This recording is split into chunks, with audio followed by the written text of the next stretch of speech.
Yeah, Die line with the boom pow. Every week now I switch to a new style. 212s in the back just blew out. Everything I do end up in the news now. Yeah, lead a cloud with a few. What's up, guys? Somber Z here, and today we're going to be talking about Frsot DK in the battle for Dazul-Azar.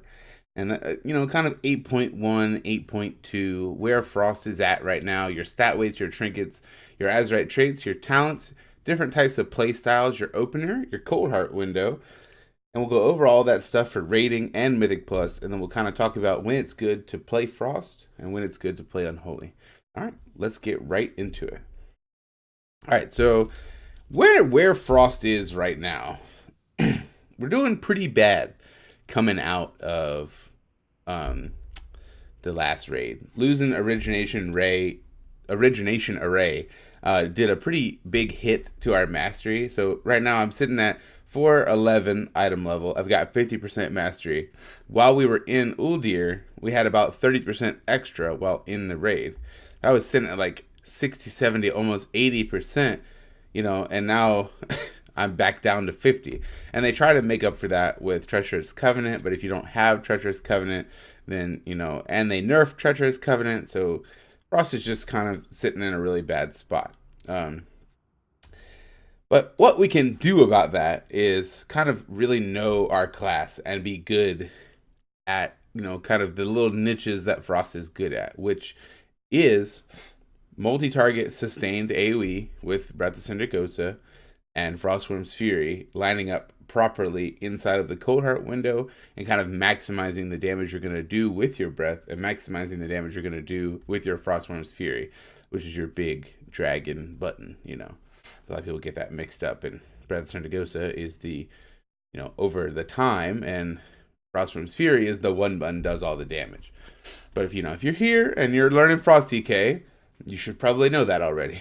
All right, so stat weights. We're looking at Mastery Crit. So Mastery is going to be your biggest stat. It's going to increase your Frost damage just by a percentage. So right now we have 50% Mastery. We're getting 50% Frost damage increased. We only have 30% Mastery from gears, so we're getting about, 26%? Math. 16% from just a base being a Frost DK. So that's kind of where you want to play it at. That needs to be your highest stat. If that can't be your highest stat, then that's okay, because DK is kind of weird like that, and strength is our best stat. So, while you're gearing through Dazul-Azar, you definitely want to take your highest item level piece. But if you have the option, you want the stats of crit and mastery. I also highly suggest that everyone go to raid bots and sim their character every single time they get a new piece of gear, so that you know exactly that this piece of gear is an upgrade. You can also download Pawn, which I'll put in the description down below, and you can put your Pawn string directly in from raid bots, and it will tell you on the piece of gear in your bags whether that piece of gear is an upgrade. And we'll look right here. So I have an Unholy string, and that's telling me that when I put this piece of gear on, because of its crit haste, it's going to be 12% better for my Unholy stat weights than these 410, which are crit mastery, which are better for Frost right now, even though they're 410 and these are 415. So that's going to be it's going to weigh out the strength margin that you're going to need to look at, because it used to be whatever piece of gear you put on that has strength, it's automatically going to be better if it has more strength. Well, that's definitely changed, but not in such a huge margin. So if these gloves were 425, they would probably be better just putting them on than these 410s, even though they're not crit mastery. So, let's see, trinkets. Trinkets are a weird animal for Frost. You need an on-use trinket, because during your Breath of Sindragosa, you're going to want to use an on-use at the beginning of that and kind of ride it in as your pillar gets stronger, and you hit that Cold Heart window of where you're going to be wanting to use it. So it's really, really important that you have some sort of on-use. And I'm lucky enough to have a 420 badge, and I would highly suggest that if you haven't done your PvP yet, there is an instance where you get to pick a 385 badge, and that is going to be far better than most trinkets that you have. Any other trinkets that would be good would be the plumage, from the World Quest, not the agility one, but the on-use primary stat. Also, the on-use mastery trinket, the compass. These are all World Quest trinkets, of course, very hard to get.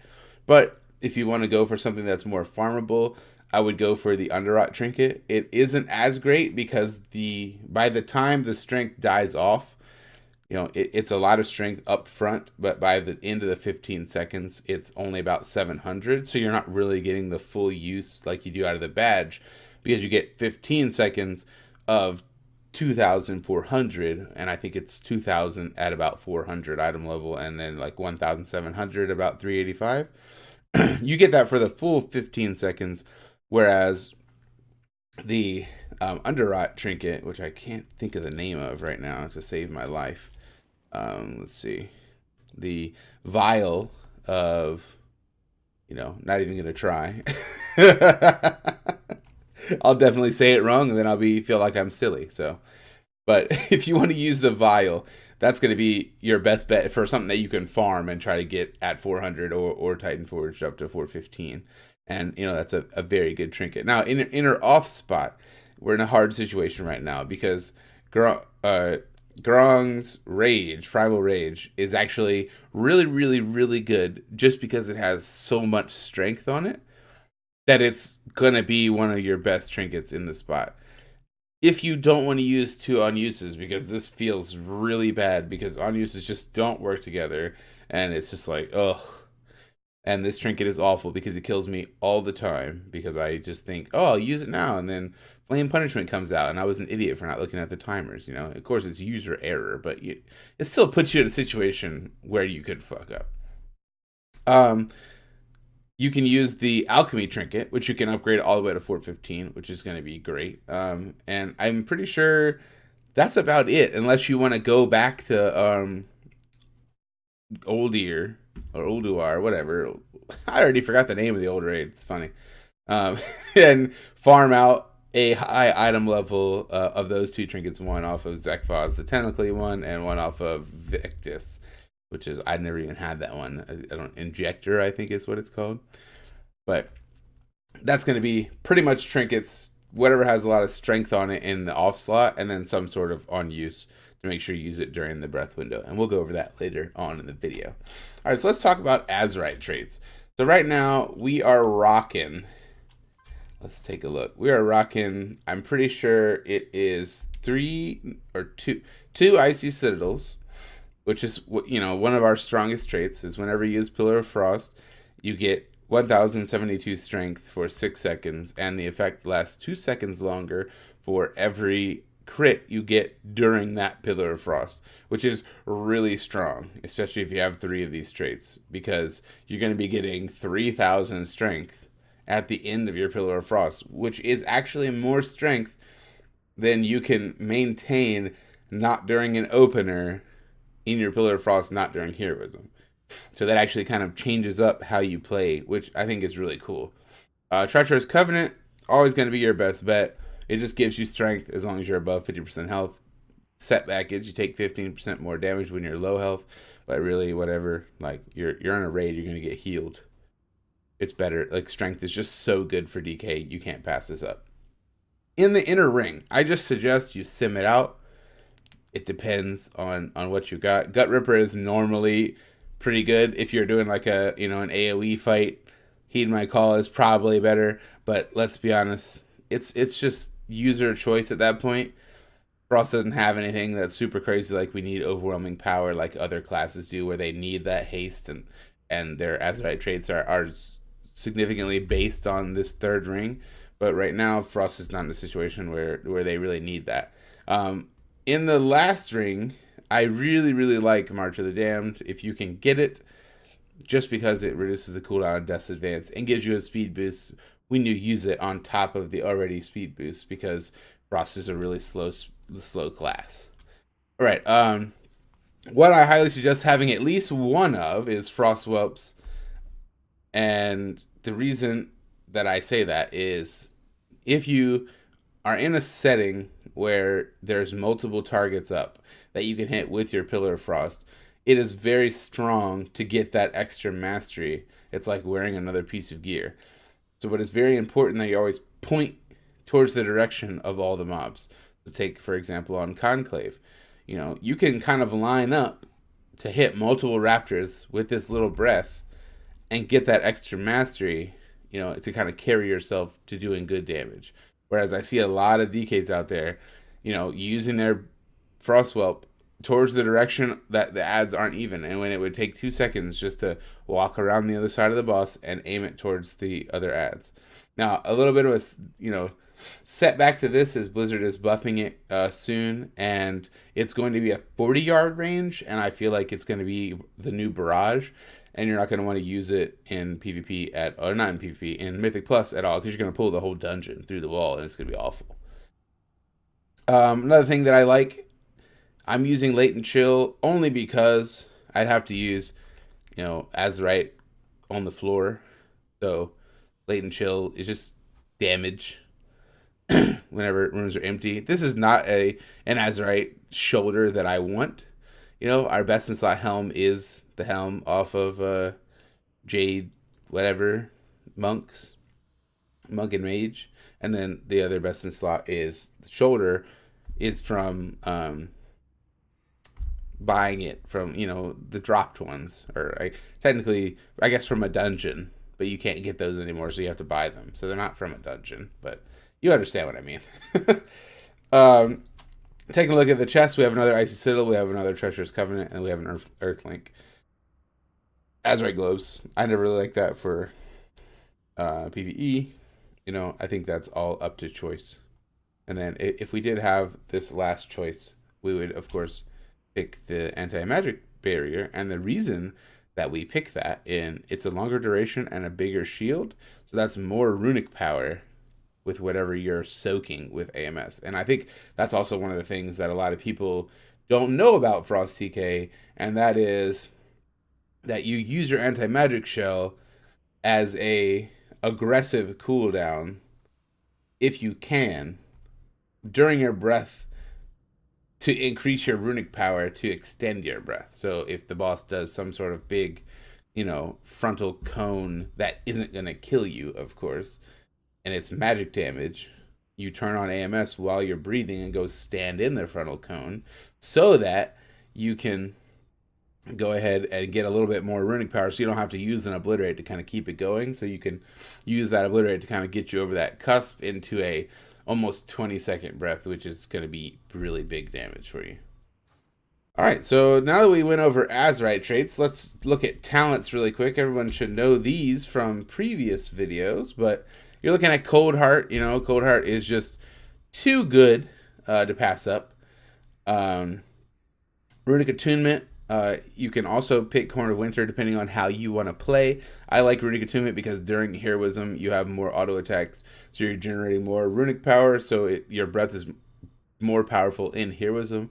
If you want Horde of Winter, if you want to be able to control when you're going to get your 2 runes back in your 25 runic power, then that's how you want to play. It's definitely a playstyle thing. It's just another button we don't have to hit. I seriously suggest you play Runic Attunement if you're starting out. If you're a little bit more advanced and you want to, maximize damage in a certain scenario, then Horn of Winter is kind of where you want to play. Asphyxiate is definitely probably your best bet for rating and Mythic Plus. It's a instant stun. I mean, not a lot of classes have those. Blinding Cheat is also good for mass interrupting if you happen to not have classes that can already do that. In the level 60 tier, Frost Scythe is going to be your best bet for a fortified week. Frost Scythe is technically stronger when your Killing Machine procs, which gives you a free 100% crit chance ability on your next ability, either Obliterate or Frost Scythe. Frost Scythe actually does more damage with Killing Machine than Obliterate. But I feel like when you're on a boss, Frost Scythe feels bad because you can't use it, whereas Frozen Pulse is always activated.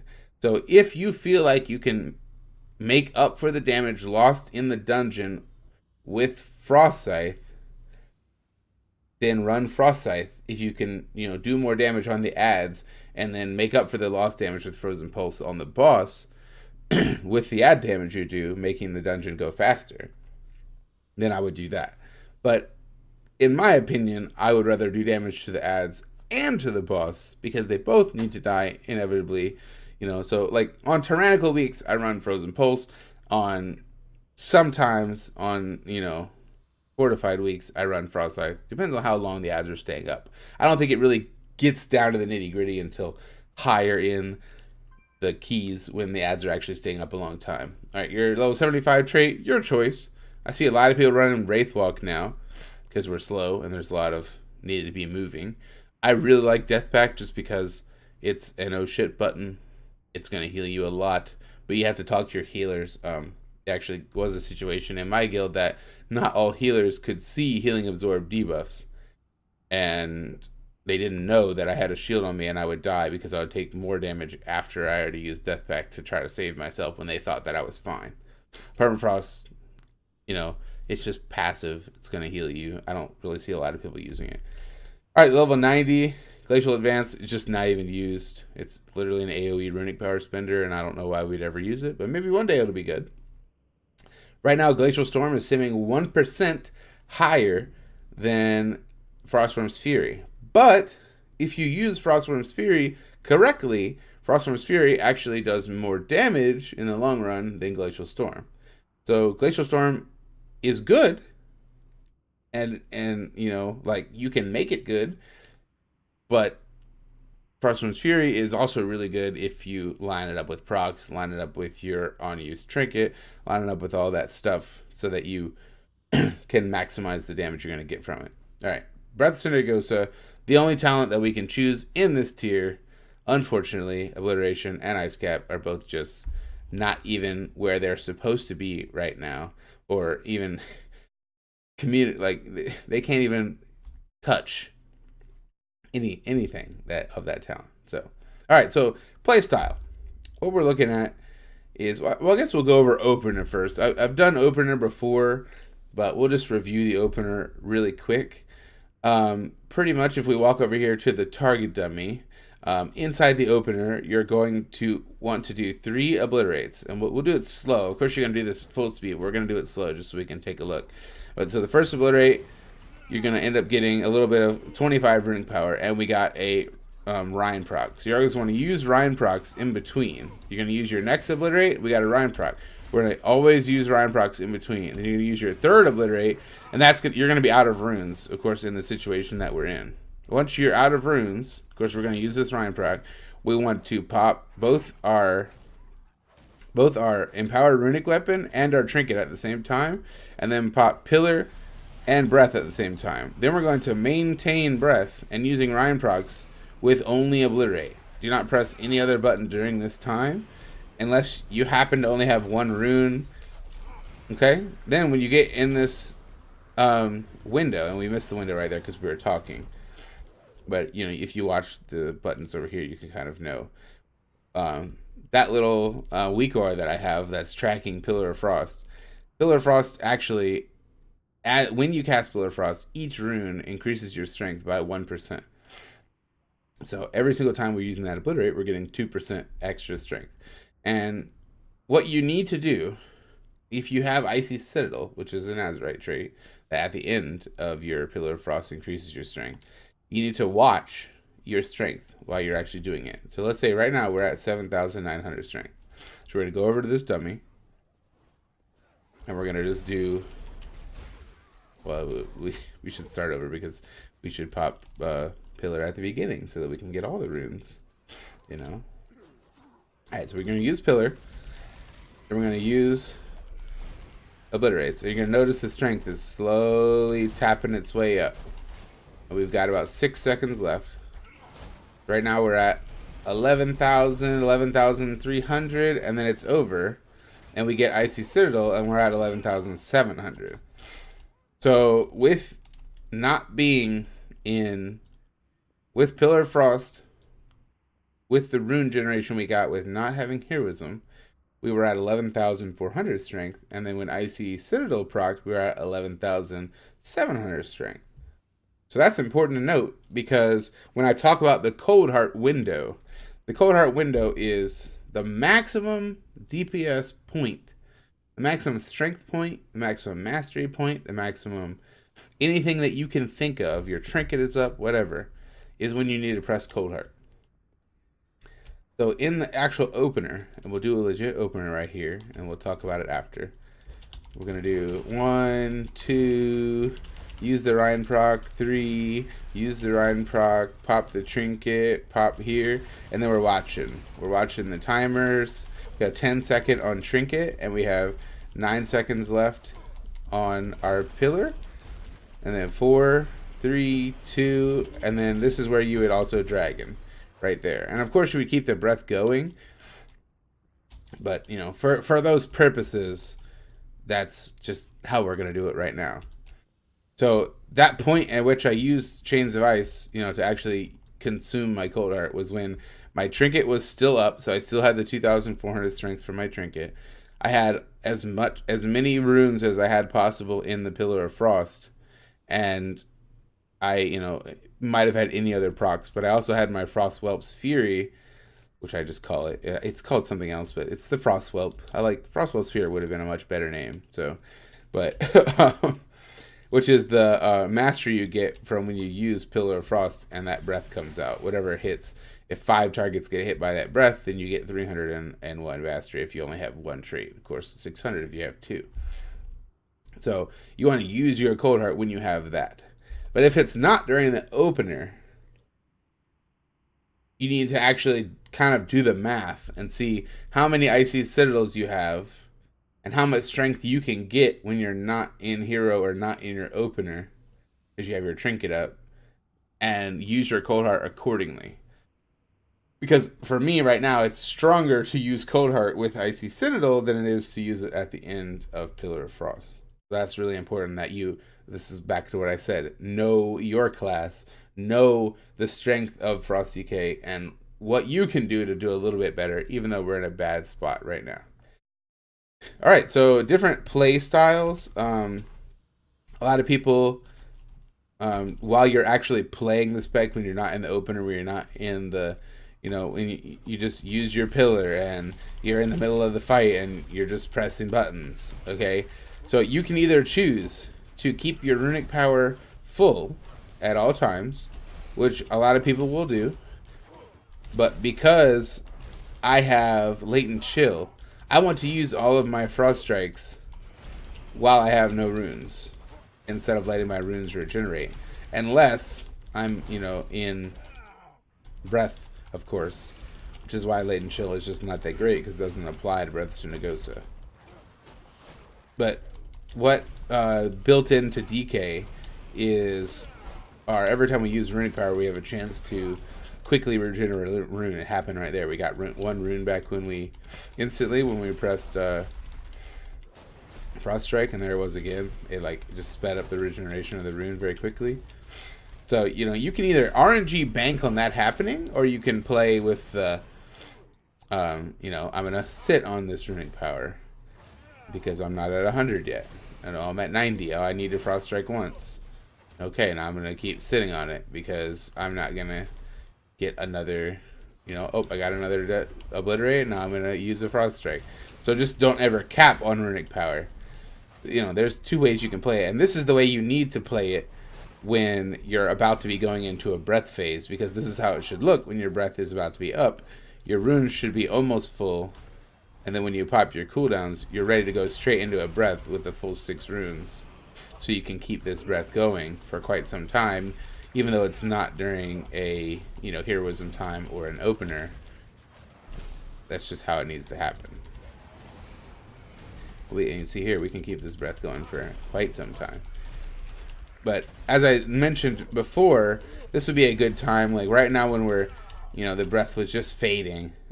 We can use that anti-magic shell as a aggressive cooldown to, you know, soak some magic damage to then give you a little bit of runic power back and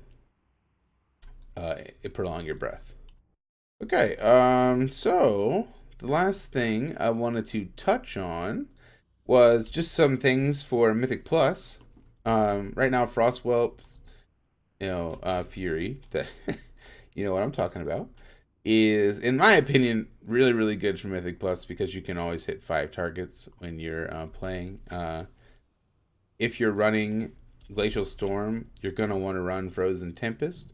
Frozen Tempest just does a burst of damage immediately when you turn on your Remorseless Winter. What it's also going to do, though, which is really, really good, is when it hits 3 different targets, it's going to guarantee that you get a Rhine proc. So you're going to be able to get your dot out on all the targets immediately without spending a rune, which is really, really good, and it's empowered, and it happens all the time.